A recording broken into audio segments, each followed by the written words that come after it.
Welcome to another collaborative episode between Angie and Christie Right Now and Strong Women's Strange Worlds.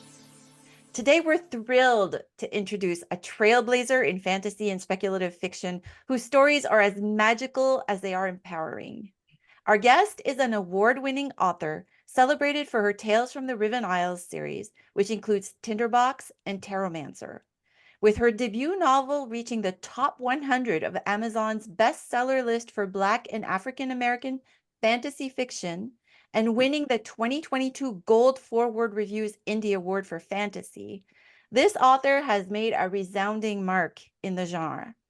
Her highly anticipated third book, The Hatter's Daughter, will hit shelves in April 2025, continuing the spellbinding journey of the Riven Isles.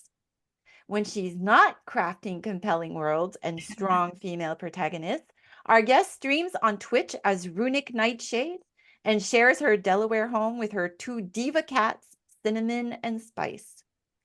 Join us as we explore a writing journey that begins with mystery stories and leads to award-winning fantasy novels. We can't wait to dive into the magic of the Tales from the Riven Isles with our amazing guest. We are honored to welcome Wendy Simpson to our podcast. Wendy, thank you so much for coming on. Thank you for having me. I really appreciate it. We waited a long time to get you on, and we were so glad that you came. So which is perfect because your book comes out on April 25th, 2025. And so people can come out and get your third book. Exactly. It worked out. Right. Everything happens for a reason. It really does. Yeah. Is there anything that you'd like to add to the biography? Is there any details that you'd like the audience to know about? Well, you pretty much hit on everything. I started writing when I was 5. A friend of the family, I called her Aunt Janice. She gave me the an old typewriter, and I started writing novels on it, and the stuff was absolutely terrible. But hey, I was 5 years old. So then when I was 14, I had started writing short stories for my friends. Like for their birthday, I would write a short story with them in it. And that got really popular as well. Well, one day I'm waiting in the lunch line, and another friend, she runs up to me and she presses something into my hand. And I look, and it's an advertisement for a publisher. Unfortunately, it was a scam publisher. She didn't realize it, neither did I. Not gonna name any names, but yeah. But that's when I wrote my first mystery book. It was called let me think, Mystery at Mount Temple. Kind of like the old Nancy Drew things. Yeah. I love that. This is at age 14. Yes, I'm old. Yes. Oh, wow. So I wrote the book, and back then there was no internet, so you had to type things out and then make copies and then send it that way. There was Kinko's, so that's where I usually went to send things off. Yeah, this was before Staples and all the rest of them. But the publisher, it wasn't even like a month later, it was a couple of weeks, and they said, "Oh yeah, we're going to publish your book." And they sent me the contract. Now, of course, being 14, I wasn't going to go over this myself. So I lived with my grandparents at the time. And I showed my grandmother the contract, and that's when she saw, okay, they want $8,000 for this. Oh no. Yes. And I was like, oh, I was angry, and I was disappointed because I knew there's no way they could afford that. So my grandmother, and she was a big supporter of my writing, she actually called the publisher and said, hey, can we do something, work this out, maybe pay monthly or something like that? And they refused. They just said, no, we want the $8,000 up front. And it was just a blow that I thought, oh, finally my dream of being a published author is coming true. But it was also a learning opportunity. That's how I look at it now. So, I learned, okay, money flows to the author, unless you're self-publishing, and that's when you do your whole thing yourself. If somebody says, okay, we'll publish your book, but you got to pay us $8,000, Or you get a literary agent and they say, okay, I'll represent you for a couple of $1,000s. I ran into one of those too. Wow. And when don't worry, I didn't. Good. Yeah, even if I could. And this one lady, she wanted $700 to represent me. And she's still Mm. around. I mean, this Oh my was back gosh. in the 80s when this was happening. And she's still, as far as I know, she's still around, still doing the same thing. But that's one thing, you got to be careful. We've got the internet now, we've got all these organizations, we got Writers Beware, we got Writers Digest. Mm. Research, research, research. That's what you have to do when you're doing this. And at that time, I was writing mysteries. I wasn't really enjoying it. This is something else you have to do. Another author just mentioned this on a video today. You have to write what you love. Mm-hmm. And I thought I loved mystery because I loved watching old like mysteries with my grandmother, like Columbo and such. But then one day I was at the bookstore and I said, you know, maybe I'll try something else, because I had actually just been introduced to Ray Bradbury. Oh, okay, yeah. And it was his work, specifically the short story he wrote, The Screaming Woman, that got me into him. And I thought, I'm really liking this. So I go to the bookstore, I can't remember what I chose first as a fantasy. That was so long ago, I can't remember. But I read that book and that was it. I said, this is what I really want to do. So as they say, the rest is history. And I wrote this big science, it was a science fantasy post-apocalyptic thing. I still have it somewhere, so maybe I'll try to get it published soon. But how many pages did it turn out to be? Because it sounds like it's like an epic fantasy. Yeah, the last I checked, I think it was like 400 pages. Oh. No, but that's good. Me and Angie love the thicker books because you stay with the story longer. It's so good. I love that. But I want to ask you a question though, because to get a typewriter, I got a typewriter when I was young. I didn't write a story. I just put a piece of paper in there and I tapped like ZHIOQ. Like, oh, look how fun. You have to sit there and to know like that you wanted to write a story. Like, were you a big reader? Like what was okay. Oh yeah. I was reading college level in the 6th grade. So who introduced you to all these books, to reading, to who were you imitating? Who? I mean, I don't know. It just happened. Wow. When I was in school, we had, let me see if I can describe them. They were like these storybooks, but they were also part of the lesson plan. And you would read a chapter, and then at the end, there'd be some questions, or there'd be like a puzzle you had to do, or something like that. And they had, I don't know if you had, did you have anything like that when you were growing up? Absolutely. Like for reading comprehension kind of thing? Absolutely. Yeah. And I just love doing those things. Oh, wow. And like I said, at one point, myself and a bunch of my friends, because each story, it gets more, what's the word I want to say? I don't want to say difficult to read, but it's at a higher level. Like involved or whatever. Yeah. Involved. Yes. Involved. And our teacher, she asked me and a couple of friends, because we wanted to go on to the next thing. And she was like, are you sure? You really think you can read this? And we were like, yeah. And we got through the thing before anyone else in the class did. So love that. But that's how it started. And then life got in the way. So I didn't really get to write much for a little while. And then one day I was reading the Hans Christian Andersen, and I came upon the Tinderbox, which is one of my favorite stories. And then I suddenly thought, wait a second. He comes up, he murders the old woman, he steals the box, he steals her gold and jewels, goes to the kingdom, kills the king and queen, becomes king and marries the princess. And nothing ever happens to him. Oh, I didn't even realize it was based on that. Oh, yeah.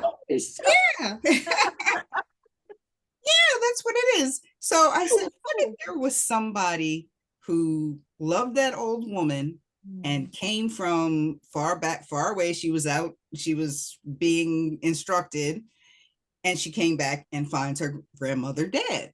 So of course, she's going to find this person and see what happens. And that's how she starts her journey. And she runs into Prince Bram because the soldier, who I named Wilhelm, he didn't have a name in the actual story.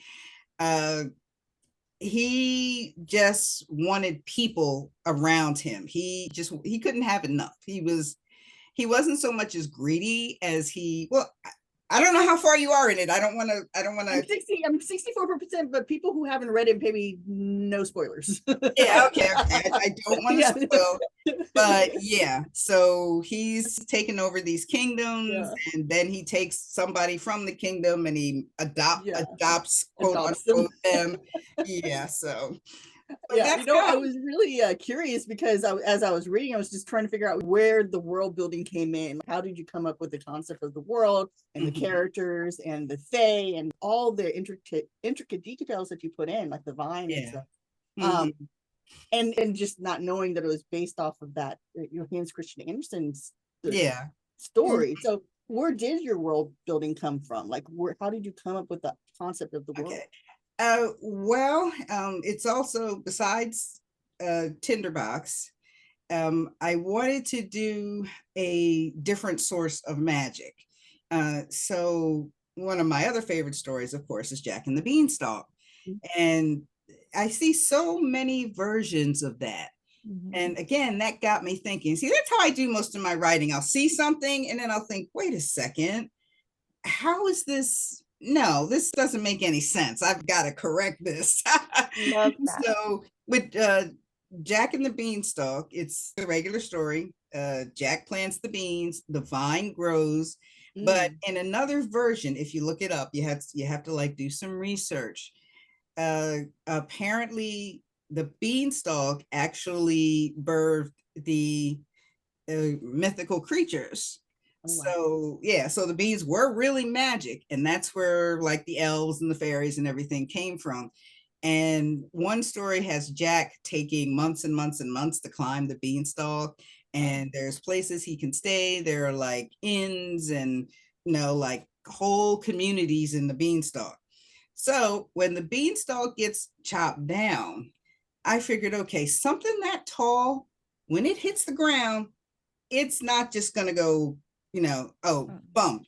It's gonna destroy like everything. So that's how it became the Riven Isles, because the celestial vine, when it fell, it broke the land apart.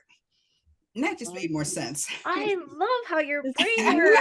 Beautiful too. Yeah, I love that. So cool. Thank you. And I love when reading is part of it. Like, I'm a huge, like, I wish the whole world would read more. All of our problems would probably go away. But I love when stories come from like stories. Like, that to me is like the epitome of like, oh, love it. That's awesome. Awesome. Which fairy tale is your second book based on? It is based on the fable of Renard the Fox. Not sure are you familiar with that? Okay, well, Renard, it's a French fable. As you know, foxes are wily and crafty and all that stuff. In this original story, Renard likes to play jokes on people, and he like uses the king is very vain. And in the story, whenever members of the community, which are all animals, anthropomorphic, is that the word? I think. Yeah. And he would play all kinds of tricks on them, real cruel tricks too, not just a regular prank. And they'd go to the king and say, hey, arrest Renard. He did this, that, or the other. Well, Renard, being a fox, is a very smooth talker. And whenever he got in trouble, he'd go and smooth talk the king. And the king would just say, okay, well, you're fine. I understand why you did what you did. Well, again, I thought, wait a second, he did all this stuff and got away with it. How is that? So in Tarotmancer, the old king dies, his son takes the throne, and he's like, there is no way I'm going to let Renard get away with all the stuff he did. So that's when he sent out two of his people to go find Renard, and that's how Harper gets dragged into it. I love this. I cannot wait to get to it. Oh my gosh. So fun. Okay. I want to, now that I know that this is how your brain works, we're going to pick it apart. This is awesome. Okay. So you sit down at a computer and type, or do you start typing your story, or do you sit down at a computer and type your outline? Okay. I am a pantser. That's what they call people who sit down and just type. I do have to do outlines for my publisher. So, and I try to follow it as closely as I can. It just doesn't work out. I end up going on 50 different tangents and thinking, hey, wait a second. I don't like this idea. I'm going to do this instead. Yeah, that was the hardest thing with when you have a publisher, is having to do an outline before you write the book, and then knowing as you're writing that you are so far off of what the publisher thought you were going to give them. Yes, absolutely. I could just see the publisher's face going like, "What?" I know. But they're okay with it, so. So do you know even a little part of it? Like, do you know the ending of it? Is that what you're going towards? Or do you just not know anything at all? Like, you just know vague ideas of the story? Believe it or not, I know the ending beforehand. I was actually, at one point I got online and I said, I'm only in the first few chapters. Why am I thinking of writing the ending chapter already? So yeah, I try to get some good idea of what the ending is. And then of course I have to write down to it. And it doesn't always stay the same. Again, things change. Yeah. No, absolutely. Are you a linear writer? So do you write from chapter 1 all the way to the end chapter, or can you pick and choose? Like, if one day you wake up and you say, this scene has been like working in my mind and I'm just gonna write that one. I'm pretty linear. Okay. Has to go from chapter 1 to whenever. No, with the exception of having to write chapter 8 over again. Another interesting story. When I was trying to find the title, and this happens a lot, I'll think I have the perfect title, and it'll be the name of a heavy metal group, a video game, or a television show. That's funny, because that's what I was wanting to ask, is where you came up with the titles. Did you come up with them yourself, or did the publisher come up with the titles? I come up with the titles. Oh, nice. I mean, Tinderbox was a given. Tarotmancer, I actually had help from my literary agent, because when I first started writing it, I wasn't sure what to call it. And I was going to first call it Cartomancer, which is like a magician who uses cards. And then my agent was like, well, wait a second. She's a tarot reader, right? I said, yeah. She goes, why not Tarotmancer? And I was like, that's it. That's perfect. So yeah. And then of course, the Hatter's Daughter, I was actually just going to name it after the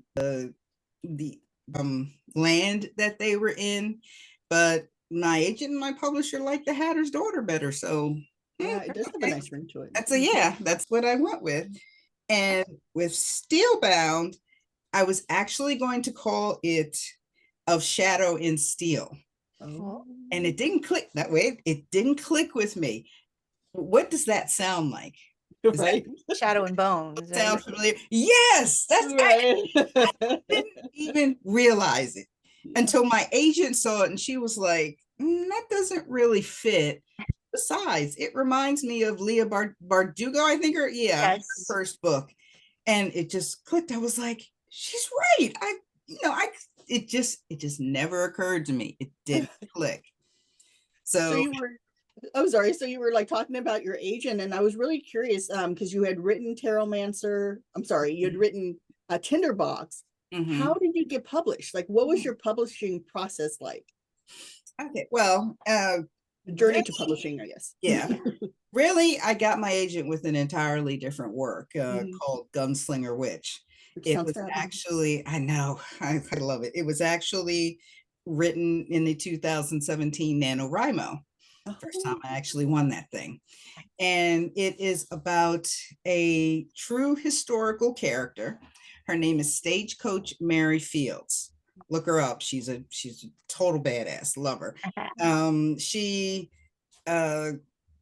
was like 70 years old when she moved to Montana Territory, and she became the first female mail carrier. She was responsible for taking her coach and going all around and gathering mail, but she was also this gun-toting, hard-drinking, total like foul-mouthed person. And in the story Gunslinger Witch, she is asked by a friend who is also based on a real-life historical character, Mother Amadeus, and she says, this girl has disappeared, and can Mary go and find her? So this is an alternate United States, and they have these gates that travel to another land similar to the United States, but not quite. And that's where the girl has been taken. So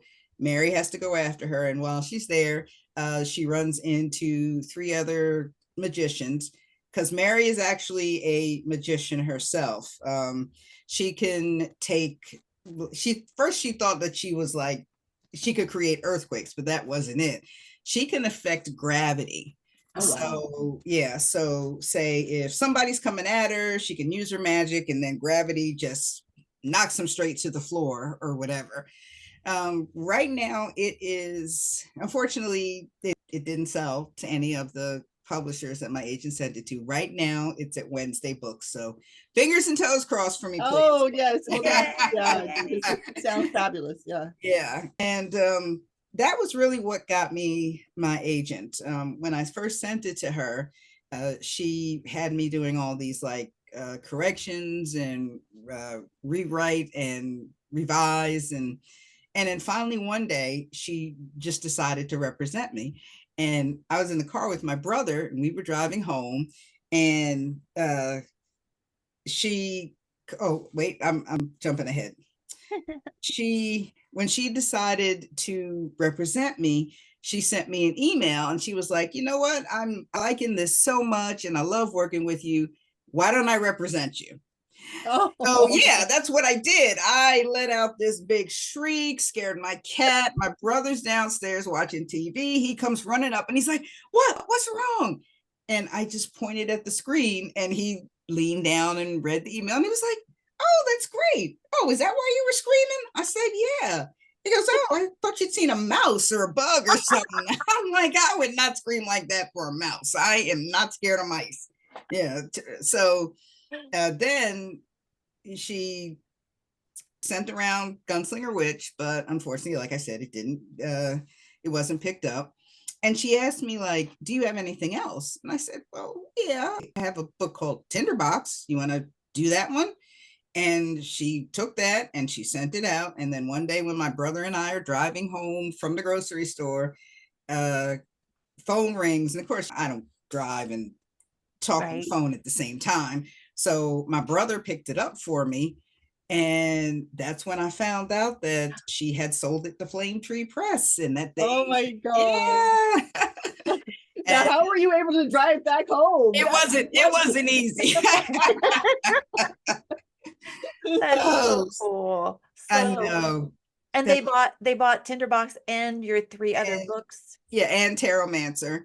And then they actually bought that. They actually bought the others on proposal. So wow, yeah, you had to do the proposal. So how did you draft your proposal? Did you like, how did you know how to do that? Like, for all those people out there who have no idea what a proposal is.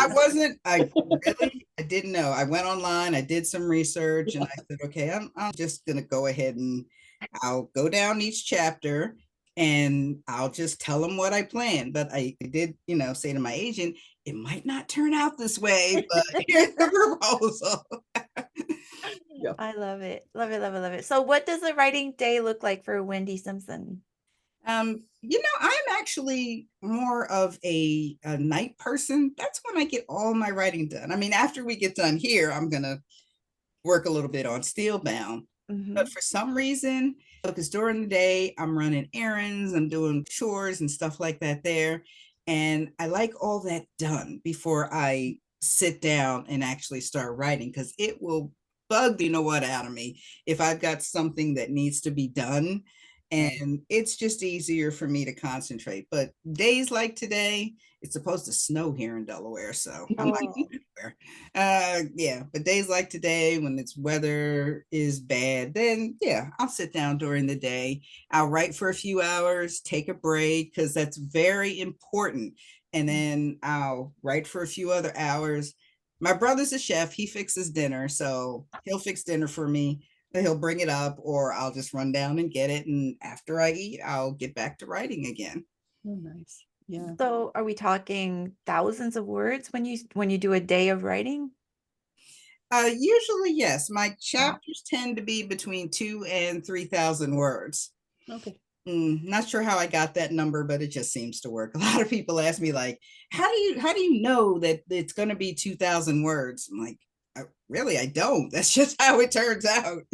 I You know, love when I that. write the story. I love that. And So so, what was it like? I'm sorry. no, Go ahead. go. No, Oh, no, what no. was it like writing from dual point of views? Because in Mm. Tinderbox, you write from Isbeth's point of view, then you also write from Bram's point of view. So Mhm. what was it like, being in the heads of two different characters? It's fine. I mean, they're my characters. So, of course, I know their personalities, I know what they're thinking, and I know what their differences are and how they look at the world. Isbeth is this worldly woman who's traveled and wandered most of her life.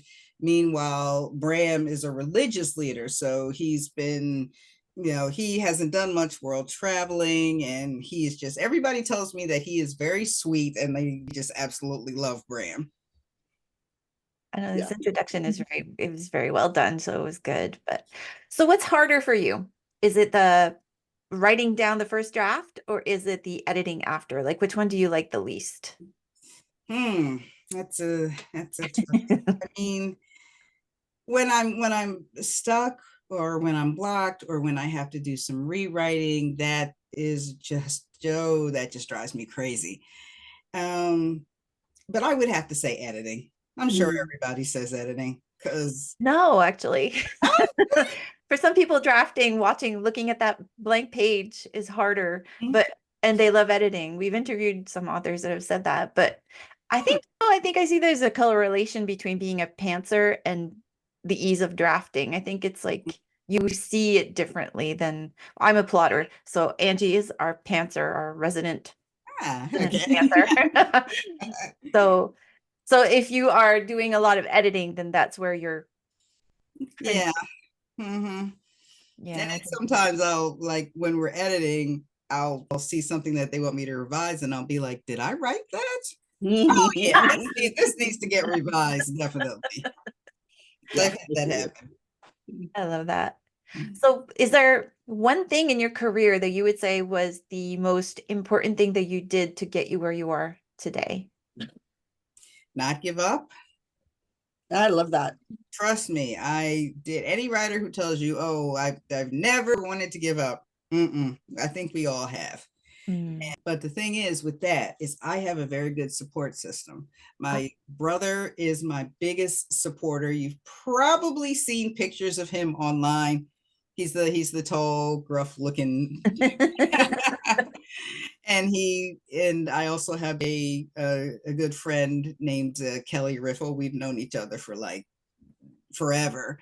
And whenever I feel like quitting, I'll like text her and I'll say, tell me again while I'm doing this. And she'll tell me, or I'll go downstairs to my brother and I'll say, you know what, why didn't I become a ballerina or an astronaut? What made me choose writing? And he's like, because you love it and you're good at it. So go back there and continue to keep doing it.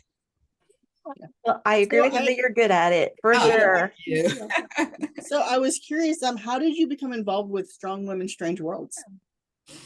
It's been a while. I actually happened upon them when I was just doing some research. They really just popped up on a search at one point. And I was like, okay, who are these people? Because I love dealing with organizations about strong women. I mean, because it's as stronger the woman is, the better. I like a woman who, a writer, female writer who like knows what she wants, knows what her characters want, that type of thing. And so I just researched into it a little more, and I was like, let me go ahead and see what I can get done here. And that pretty much was it. Once I found them, the whole thing just really impressed me. It was very interesting, and that's why I ended up getting involved. I just had one more question because I think Christie's probably going to be going to the 10 questions. But I was just curious. So out of the 4 books, you have the Tales of the Riven Isles series. And so you have Tinderbox, Tarotmancer, The Hatter's Daughter, and then the one that you're working on now, which is Spellbound. Yeah. So out of the 4 books, which one was your favorite to write? That would be Tinderbox. Oh, I loved writing that book. I mean, like I said, I hadn't been writing for quite some time. And it just came to me one day. You can't quit writing. I mean, and trust me, I've tried a couple of times. One time I went like 2 years without writing because I had a bad experience with another publisher. And you just can't quit. That's if you really, really love to write, you're going to write no matter what. And Tinderbox was the first thing I wrote after I got over the situation with the bad publisher. So definitely I would say that. Okay, I'm going to push it one more before. Do you have a favorite character in Tinderbox? That would be Isbeth. Oh, yay. Well, she's the lead. She's the main character. So right, that does make sense. Yes. Well, thank you so much for letting us venture into the way you think, the way you come up with your ideas, your writing style, everything. We love to hear that from that. This is why we do this show, so that we can figure out how writers' brains work. We'll never get there because everybody's so individual, but we are going to move on to 10 questions. We call them the speed round. They're not really speedy, but you can answer them with one word, however you want. But it's just so people get to know you as a person and not necessarily as a writer. And they're very simple questions. Okay. Are you ready?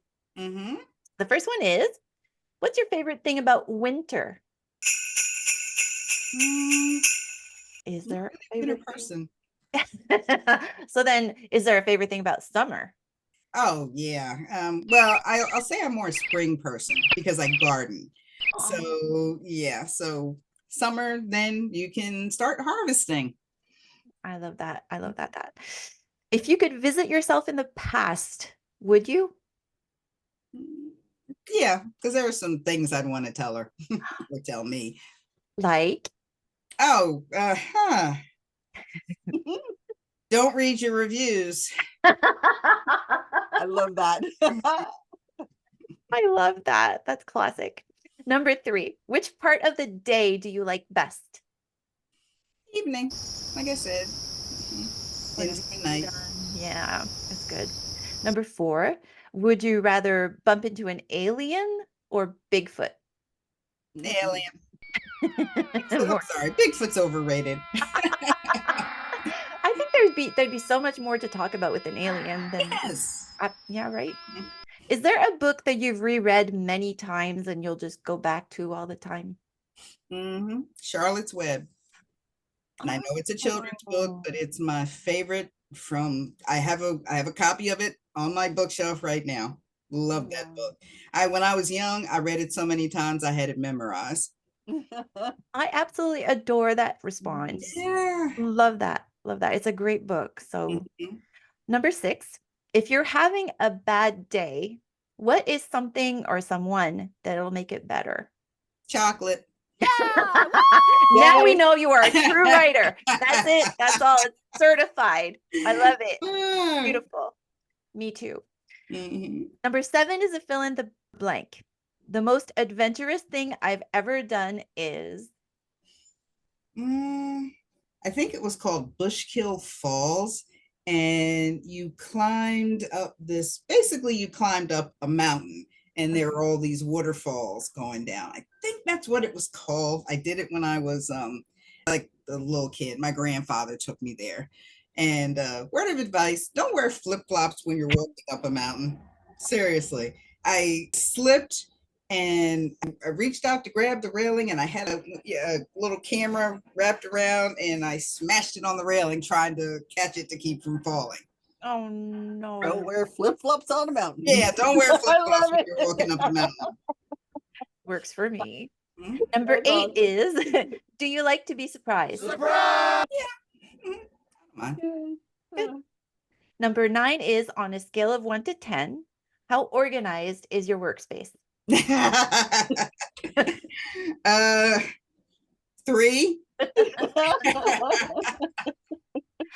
You're I true bet that writer you're, there. that's right. But I bet that you're organized in that you know where things are if you need to find them. Oh yeah, absolutely. That's all you need.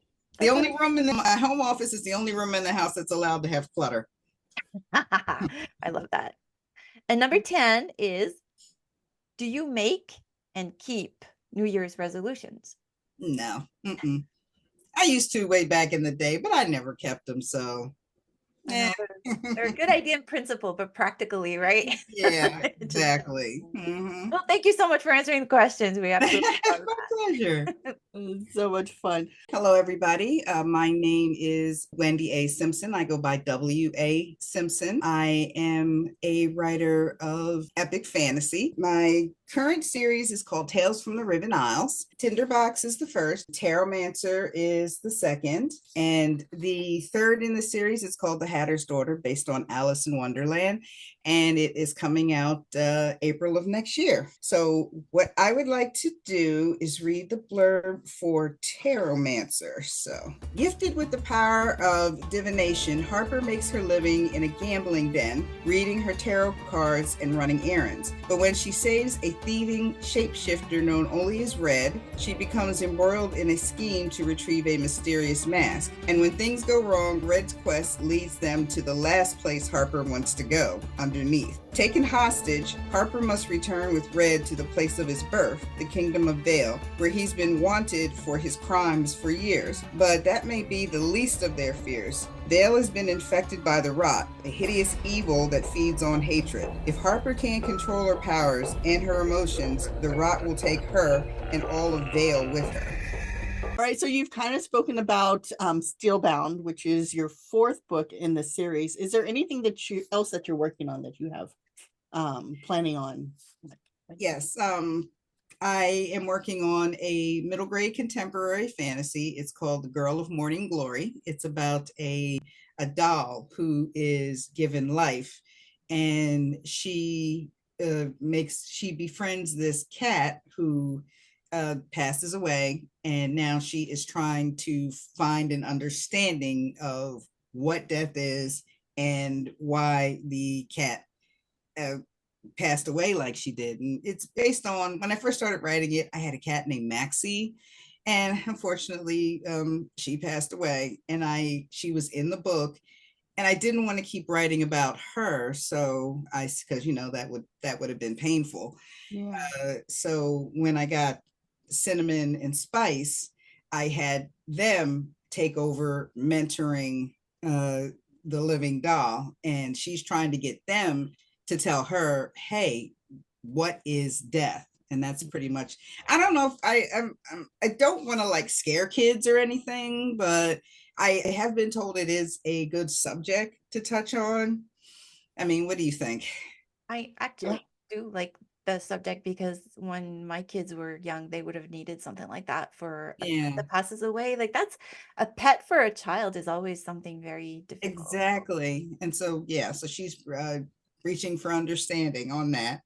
I also have another, it's a science fantasy. It's called Immortal Stream.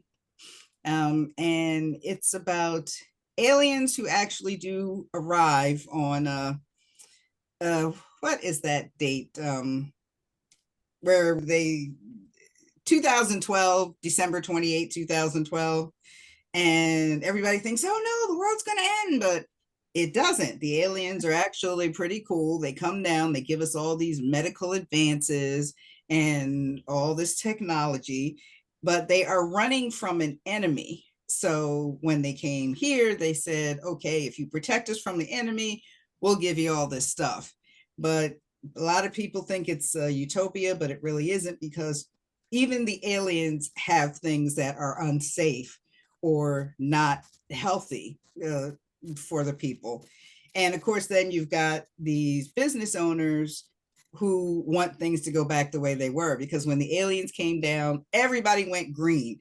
The environment got better. They reversed climate change. They did all this stuff, and all these laws are put in place. Okay, you're going to stay green. We're giving the second chance, and you're not going to mess it up. But unfortunately, there are people who are more concerned with money and making it easily. So they're pretty much the protagonists of that. I've got a couple more ideas. I haven't started on them yet, but because I definitely want to get Steelbound done. And my brother wants me to work on Immortal Stream because 2 of the characters are based on the 2 of us. And I made his character very cool. So You have a deadline for your last book? Is it Steelbound? Yeah. Yes. It's hold on, let me think. It's in June. Okay, so you have some time. You Okay. have time. Mhm. Okay. All right. So where can people find you on social media? Oh, everywhere. I am on Facebook, Twitter. I'm not calling it X. And I'll be there. I'll be on there for the time being. TikTok, Instagram. Where else am I? Are you on Threads or Blue Sky? You know, I was, but I didn't think I could keep up with it. But I'm really thinking of going back there now, because there was an article I just saw, like 10 million people just left Twitter and went to Blue Sky. Yeah, it's a And- good place. Yeah, and I'm like, oh, maybe I'll go ahead and try it again, because if things keep going the way they are on Twitter, I'm probably going to end up not posting there anymore. Well, we'll look for you on Blue Sky. Okay. All right, everyone. Oops. I'm sorry. Say that one more time. I cut you off. And I'm on Threads. I haven't been on Twitch for a while because of the writing, but Yeah. I'm really hoping to get back into gaming real soon. I got a pile of games here that I haven't even touched yet. Love that. I have a new computer that I can actually probably game on, because my cool. son, he put it together, and so I think it Uh-huh. has the memory that I can actually do something like that. So I think Mhm. I'm going to try in the future. I have a PlayStation 4 and a Switch. Nice. Mm-hmm. That's all you need in life. Yes. I know, right? It's been a long time. I think the last one I gamed was Fable. So that tells you. Okay, yeah, we got to get you back into it. Definitely. All right, so everyone, thank you so much for joining us. We just want to thank W.H. Simpson, Wendy, for coming on the podcast as a part of the Strong Women Strange Worlds collaboration that we've been doing. And so if you haven't liked or subscribed, please do, because we always want you to come back to watch more author interviews, because as you've probably learned just from the time you spent with Wendy today, there is so much information that authors can give and provide for new writers to help you with the process of becoming a better writer in the future. If you haven't watched, so with the collaboration for Strong Women Strange Worlds, on their page, on their YouTube channel, they will have Wendy's 4 pages where she reads 4 pages of her novel. And after you leave here, please go over there and watch that, because it is amazing. Wendy, she brings the book. I mean, she was reading from Tarotmancer, and she brings the story to life. It's so funny. The first 4 pages are so funny. Love the characters. Can't wait to read them. So hop over to Strong Women Strange Worlds YouTube channel and watch that. There should be a link at the end of this video. If you haven't watched any of the other author videos for Strong Women Strange World and the collaboration, we have a YouTube playlist that is specifically for Strong Women Strange Worlds. So please just go on there and watch more author interviews. So thank you, everyone. Thank you, Wendy. Thank you. For me, I had a blast. This was so much fun. Yeah, we did too. It was so much fun. You're amazing. We love you. Yeah. Thank you so much. Bye, everyone. Bye. Until next time. Bye. We hope you enjoyed this author interview, and listening to the author read the back cover of their novel left you intrigued and wanting more. If so, hop over to Strong Women, Strange Worlds and listen to the author as they read a passage from their novel.